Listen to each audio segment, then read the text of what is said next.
स्थिति में देखिए ऐसा है, श्लोक को पहले समझेंगे, ठीक है। ये प्रश्न बाद में किया जा सकता है।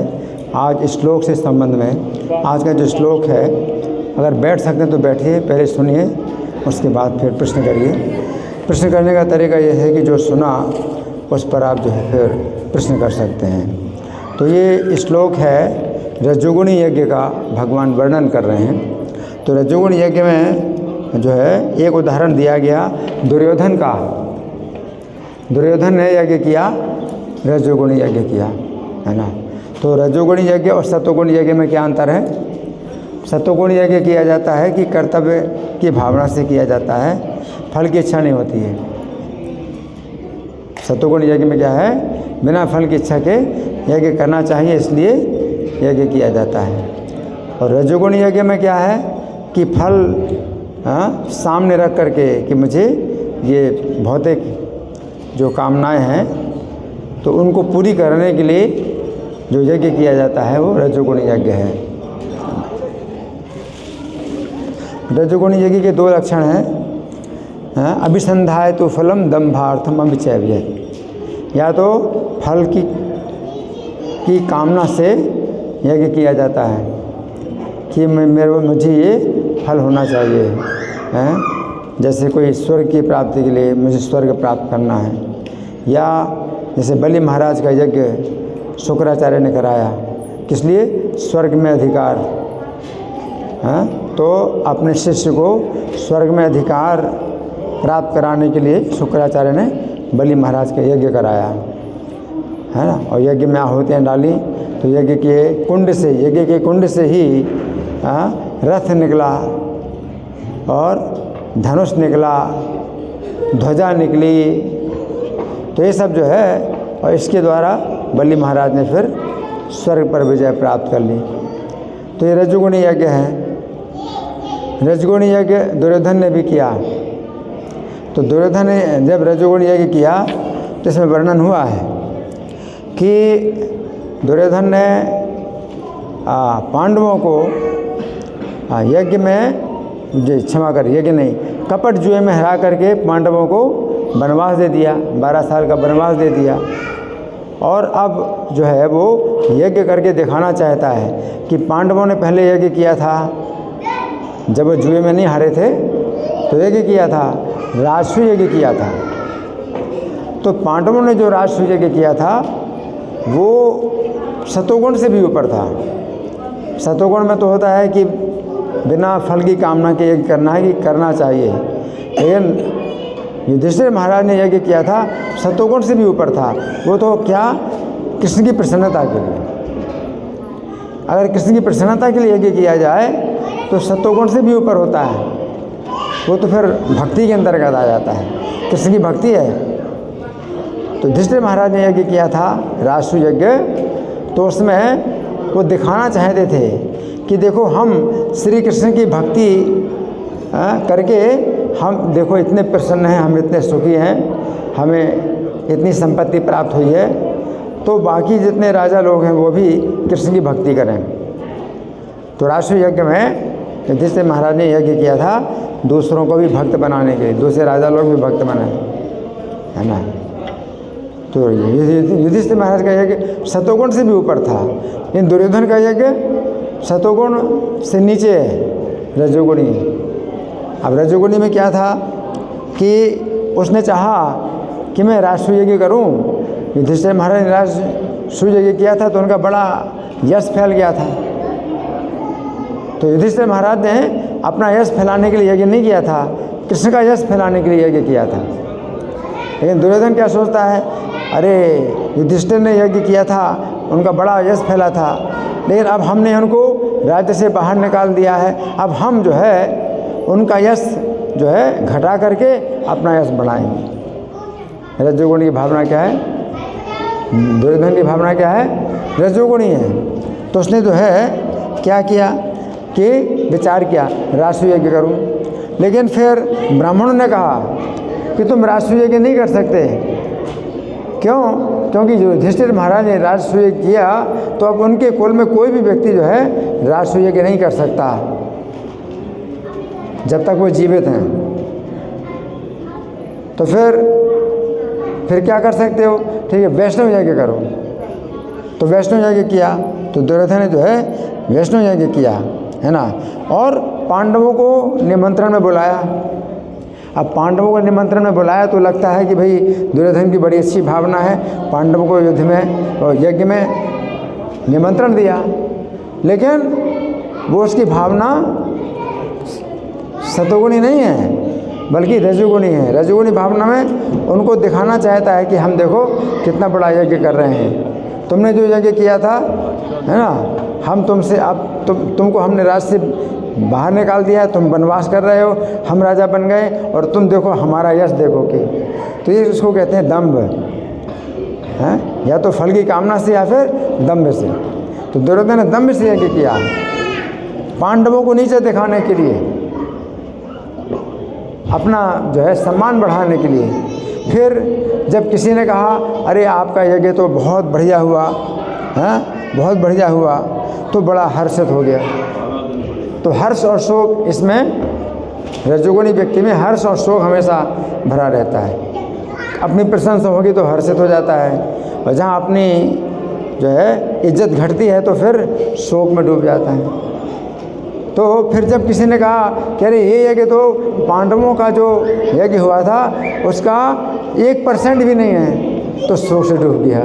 रजोगुणी व्यक्ति है, उसके दिमाग में हमेशा ये रहता है कि मैं अपना सम्मान बढ़ाऊँ, मेरा सम्मान बढ़ाऊँ। अब सम्मान घट गया, लोगों ने कहा अरे ये तो पांडवों युधिष्ठिर महाराज के यज्ञ के 1% बराबर भी नहीं है, तो बड़ा शोक में डूब गया। और फिर बाद में जो है कर्ण ने कहा कि हाँ अब तुम राष्ट्रीय यज्ञ जब करोगे ना तो तुम्हारा यश बहुत बढ़ेगा।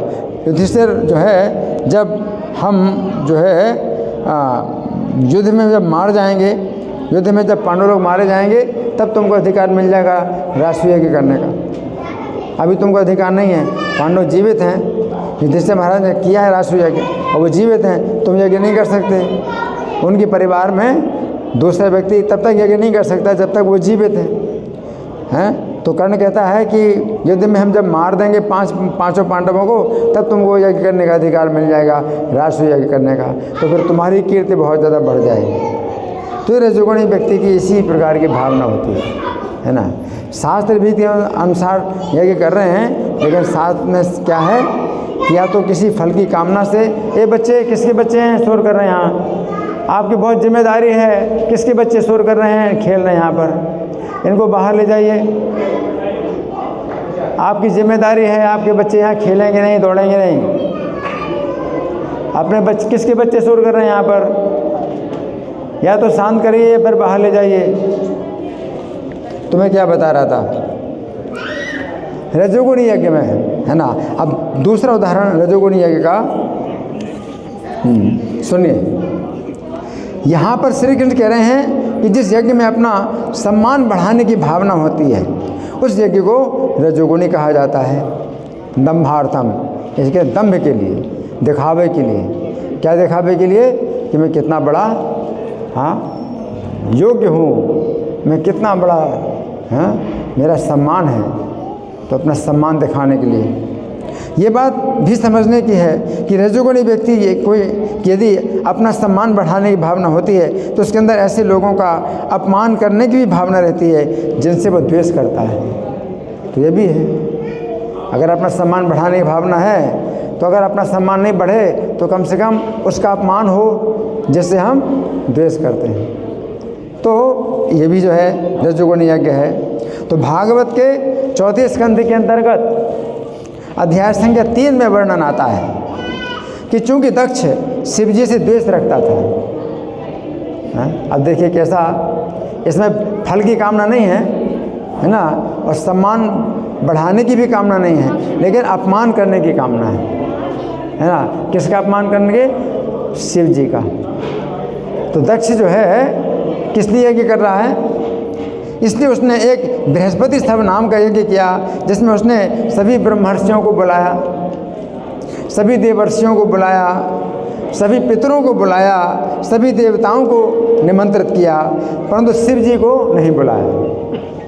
अब क्या है इसमें भावना, कि ये दिखाने के लिए कि शिव जी का जो है सम्मान नहीं है, हैं? शिव जी का सम्मान नहीं होना चाहिए, तो ये दिखाने के लिए भी यज्ञ किया है। तो अब कोई समझ नहीं पाता ना, हर कोई समझ नहीं सकता। ये बड़ी सूक्ष्म बातें हैं जो भगवान बता रहे हैं।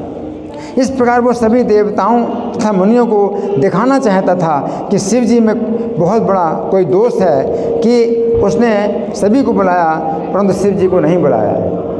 सब लोग सोचें भाई शिव जी को क्यों नहीं बुलाया, हाँ कुछ बहुत बड़ी कमी होगी उनके अंदर, तो सब लोग सोचेंगे ना। तो इसलिए भी जो है दक्ष ने यज्ञ किया था। उस यज्ञ में शिव की पत्नी सती यद्यपि बिना बुलाए गई, परंतु पिता होते हुए भी दक्ष ने शिव जी से द्वेष होने के कारण अपनी पुत्री सती से भी स्नेह नहीं किया। अब शिव जी की पत्नी हाँ वो दक्ष की कन्या है, पुत्री, तो सती ने सोचा कि मेरे पिता का यज्ञ है तो बिना बुलाए भी हाँ पुत्री को तो जाना चाहिए, मैं तो पुत्री हूँ। जब देखा कि सबका सम्मान हो रहा है और शिव जी को नहीं बुलाया गया उनका अपमान करने के लिए, है ना। उस समय इस यज्ञ में ब्रह्मा जी तथा भगवान विष्णु पहले से ही नहीं आए, क्योंकि वे जानते थे कि दक्ष की भावना श्री कृष्ण को प्रसन्न करने के लिए नहीं थी। तो ब्रह्मा और विष्णु नहीं आए।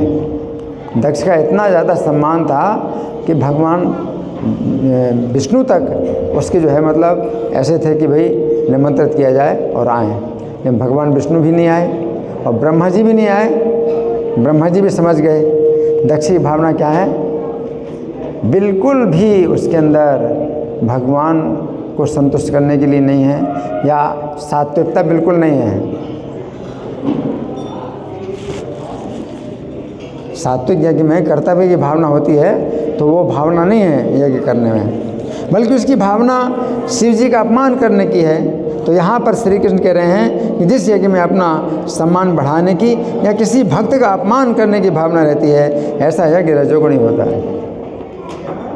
अब शिव जी बहुत सम्मानित हैं और दक्ष से ज़्यादा बड़े हैं। ब्रह्मा जी के 10 पुत्रों में दक्ष बाद में पैदा हुए और शिव जी पहले पैदा हुए। शिव जी तो 4 कुमारों की उत्पत्ति के बाद शिव जी का जन्म हुआ था और बाद में 10 पुत्र हुए जिनमें दक्ष का भी जन्म हुआ। तो हर प्रकार से शिव जी का ज़्यादा सम्मान है, लेकिन द्वेष करने के कारण शिव जी को जो है शिव जी की बेइज्जती करने के लिए उसने यज्ञ किया था। तो इस प्रकार से अब कलयुग में यज्ञ, कलयुग में वो सब यज्ञ की विधि नहीं है। कलयुग में यज्ञ की विधि क्या है, संकीर्तन यज्ञ, है ना। यज्ञ संकीर्तन प्रायर यजंती है समयसा, संकीर्तन यज्ञ। अब संकीर्तन यज्ञ भी जो है ये भी रजोगुण में हो सकता है। संकीर्तन यज्ञ भी रजोगुण में हो सकता है। कैसे रजोगुण में हो सकता है, जैसे कोई व्यक्ति संकीर्तन करा रहा है ना, तो बड़ी शोभा सजावट कर रहे हैं, बड़ी शोभा सजावट कर रहे हैं और ये दिखावा करने के लिए वो यज्ञ कर रहे हैं कि लोग जो है हमें देखें कि भाई हम कितना बड़ा ये समारोह जता रहे हैं, यज्ञ कर रहे हैं, है ना। लेकिन इस यज्ञ में जो है ये भावना भी होती है कि लोग जो है इस संकीर्तन को करें। अब हम लोग सड़क में जब निकलते हैं और कीर्तन करते हैं तो लोग जो है हम लोगों को, हरे कृष्ण वालों को क्या सोचते हैं, इनका रजोगुणी यज्ञ है। ये संकीर्तन यज्ञ सड़क में क्यों कर रहे हैं, दिखाने के लिए। उनका ये कहना है कि भाई सतोगुणी यज्ञ तो होता है, आप दिखावा मत करो, अपना मन मन में हरि नाम लो या अपने एकांत में आप जप करो। तो ये सतोगुणी यज्ञ है। इस सड़क में आप जो कीर्तन कर रहे हैं ये तो रजोगुणी यज्ञ है, आप दिखावा कर रहे हैं। तो उनकी तो ये भावना है। लेकिन इसके अंदर और अगर गहराई से देखा जाए तो चैतन्य महाप्रभु ने ये संकीर्तन आंदोलन जो फैलाया कि सड़कों में कीर्तन किया जाए, इसमें भावना क्या होती है कि अगर हम संकीर्तन करेंगे तो इस आवाज़ जो हरिनाम की शब्द ध्वनि है ये निकलेगी और लोगों के कानों में पड़ेगी, उनको पवित्र करेगी। अब ये जो संकीर्तन यज्ञ है, अब ये तो भक्ति बन गया, क्योंकि हम सब लोगों को हम चाहते हैं कि ये लोग नाम बोलें, ये लोग नाम सुने और पवित्र होंगे। तो अब ये जो है सतोगुण यज्ञ से भी ज़्यादा ऊपर हो गया। लेकिन अगर आप जो है केवल नृत्य कर रहे हैं, मान लो नृत्य कर रहे हैं कीर्तन में ये नृत्य कर रहे हैं और आपकी भावना यही है कि लोग देखें कि मैं कितना अच्छा नृत्य कर रहा हूँ, तो रजोगुणी है। लेकिन अगर रजोगुण में भी अगर आप कीर्तन कर रहे हैं तो भी मना नहीं किया जाता, बल्कि कीर्तन करो और कीर्तन इतना करो कि आप जो है बंद ना हो। जब थक जाते हैं तो भी कीर्तन करते हैं, अब रजोगुण नहीं रहेगा। तो रजोगुण में भी अगर कोई व्यक्ति कीर्तन करता है, लेकिन उसको शिक्षा ये दी जाती है कि करते रहो और जब थक जाओगे अब रजोगुण नहीं रहेगा। थक गए तो भी आप कीर्तन कर रहे हैं। तो जैसे हमारे आचार्य, बहुत से आचार्य हैं, कीर्तन करते थे, इतना कीर्तन करते थे कि 72 घंटे कीर्तन किया है। तो कौन से भक्त हैं जो 72 घंटे कीर्तन उन्होंने किया था, करते थे? वक्रेश्वर पंडित 72 घंटे। अब सोचिए, अगर आप रजोगुण में मान लो कीर्तन कर रहे हैं और नृत्य कर रहे हैं और दिखावा कर रहे हैं कि मान लो ये माता जी लोग हमको देखेंगी, है ना, स्त्रियों को आकर्षित करने के लिए कर रहे हैं, तो कितनी देर तक आप कीर्तन कर पाओगे? कितनी देर तक कीर्तन कर पाओगे? थोड़ी देर में तो आपकी मतलब शक्ति खत्म हो जाएगी। अब शक्ति खत्म हो गई तो भी आप कीर्तन करते हैं, अब आपको ये कीर्तन शुद्ध करेगा। अब रजोगुणी भावना अब नहीं रहेगी। अब तो यही होगी कि भाई करना चाहिए इसलिए हम कर रहे हैं, तो सतोगुण में आ गए, है ना। अब जो भक्त लोग जो है कीर्तन में होते हैं, सड़कों में होते हैं और दूसरे भक्त कीर्तन कर रहे हैं, नृत्य कर रहे हैं, तो दूसरे भक्त भी सोचते हैं हमें भी कीर्तन करना चाहिए, नृत्य करना चाहिए। अब नृत्य करने की इच्छा नहीं होती, लेकिन करना चाहिए। क्यों? क्योंकि विधि है, ये हमें शास्त्रों ने आदेश दिया है कि कीर्तन करना चाहिए, और गुरु का आदेश है, हमारे मंदिर के अधिकारियों का आदेश है कि हमें सड़क में कीर्तन करना है और नृत्य करना है। अब ये सत्वगुण में हो गया। अब सत्वगुण में हो गया कि मुझे नृत्य करना चाहिए क्योंकि आदेश मिला है, शास्त्र का आदेश है, गुरु का आदेश है, और शास्त्र, साधु और आचार्य तीनों का आदेश है, तो सत्वगुण में हो गया। और जब आप नृत्य करते हैं इस तरह से कि लोग सुने, लोग पवित्र हों, तो नाम के आचार्य हरिदास ठाकुर, तो हरिदास ठाकुर जो है नाम के आचार्य हैं, वो 3 लाख नाम जप करते थे, तो 1 लाख नाम जो है जोर जोर से करते थे। तो कोई बोला कि आप जोर जोर से क्यों नाम करते हो? तो वो बोले कि देखो, अगर हम मन मन में करेंगे तो हमारा लाभ होगा, हम जोर जोर से करते हैं तो दूसरे लोग भी जो सुनेंगे, यहाँ तक कि जो वृक्ष हैं और जो कीड़े मकोड़े हैं उनमें भी जो जिनमें सुनने की शक्ति है वो भी पवित्र होंगे। इस प्रकार से जो है वो संकीर्तन जो जोर जोर से कीर्तन किया जाता है, इस भावना से करते हैं कि भाई ये लोग सुनें तो ये लोग भी पवित्र हो जाएंगे। तो ये कीर्तन क्या हो गया? ये तो सत्वगुण से भी ऊपर हो गया, क्योंकि हम इनको भक्त बनाना चाहते हैं, शुद्ध करने के लिए हम कीर्तन कर रहे हैं। तो इसलिए कलयुग में मना नहीं किया जाता कि भाई रजोगुण में हमें कीर्तन नहीं करना है। रजोगुण में भी हैं आप तो भी आप कीर्तन करो, लेकिन जब लगातार कीर्तन करोगे, निरंतर कीर्तन करोगे, हाँ, कीर्तन करते रहोगे और शक्ति भी अपनी रहेगी, अब रजोगुण नहीं रहेगा, अब दिखावा नहीं रहेगा। अब तो आपको जो है कि यही करना भी मुझे करना चाहिए, मुझे आदेश मिला है करना चाहिए, इतना करना चाहिए, तो फिर सत्वगुण आ गया। और जब आपके अंदर ये भाव होए, जैसे प्रभुपाद के अंदर भावना थी, विदेशों में गए लोगों को कृष्ण का संदेश देने के लिए, तो उनका जो कीर्तन था वो क्या था? सत्वगुण से ऊपर था। उन्होंने जो है टॉमकिंस स्क्वायर पार्क में कीर्तन किया, तो जितने हिप्पी लोग थे, जितने जो है मतलब पाप कर्मों में डूबे हुए थे, है ना, तो इस भावना से कि इस कीर्तन के द्वारा इनकी चेतना शुद्ध होगी, वे लोग मांसाहार, व्यभिचार, जुआ, नशा में डूबे थे। अगर प्रभुपाद कहते कि छोड़ दो मांसाहार, जुआ, नशा छोड़ दो, तो वो क्या कहते? आप अमेरिका छोड़ दो। वो नहीं मानते। और प्रभुपाद ने क्या किया? उनसे कीर्तन कराया। तो कीर्तन कराया, इस भावना से कीर्तन कराया कि शुद्ध होंगे। और जब शुद्ध हो गए तो बोले, स्वामी जी आपके शिष्य बनने के लिए क्या नियम है? प्रभुपाद ने कहा, मांसाहार नहीं, जुआ नहीं, नशा नहीं, व्यभिचार नहीं, छोड़ दिए।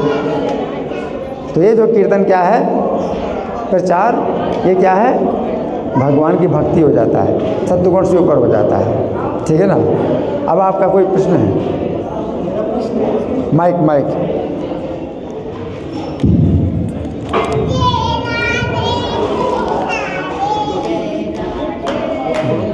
चालू हो गया। इधर देखो, ये आ गया, चलो।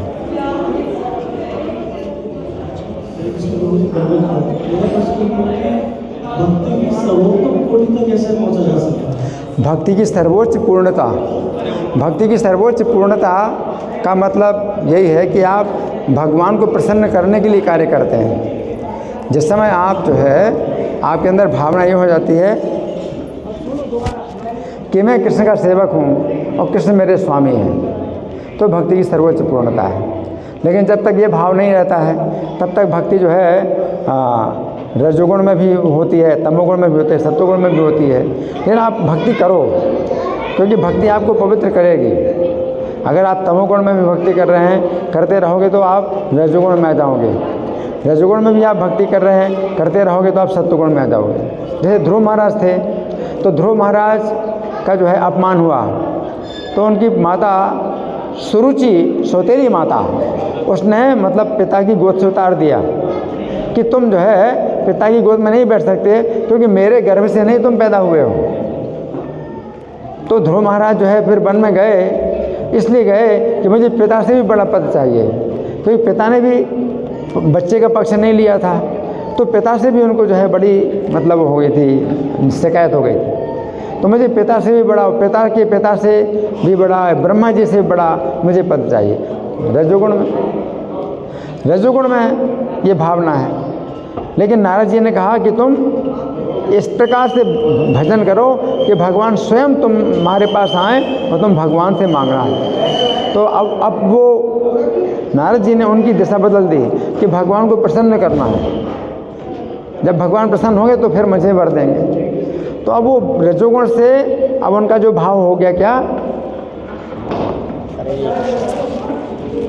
रजोगुण में भी भाव क्या हो गया कि भगवान को पहले प्रसन्न करना पड़ेगा, तब वो भगवान हमको वरदान देंगे कि मुझे सबसे बड़ा पद चाहिए। तो अब भगवान को प्रसन्न करने की भी बात आ गई, तो फिर वो भक्ति हो गई।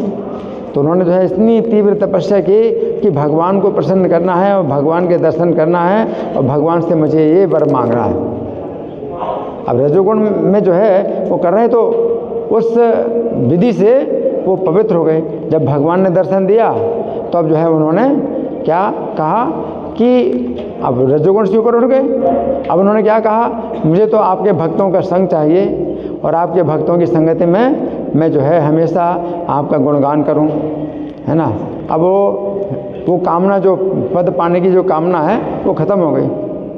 उन्होंने कहा मैं तो कांच के टूटे टुकड़े लेने के लिए आया था और मुझे हीरा मिल गया, साक्षात हीरा मिल गया। तो रजोगुण से ऊपर उठ गए और शुद्ध भक्त बन गए, है ना। धन्यवाद। ग्रंथराज श्रीमद् भगवद गीता की जय, श्रील प्रभुपाद की जय। हरे कृष्ण।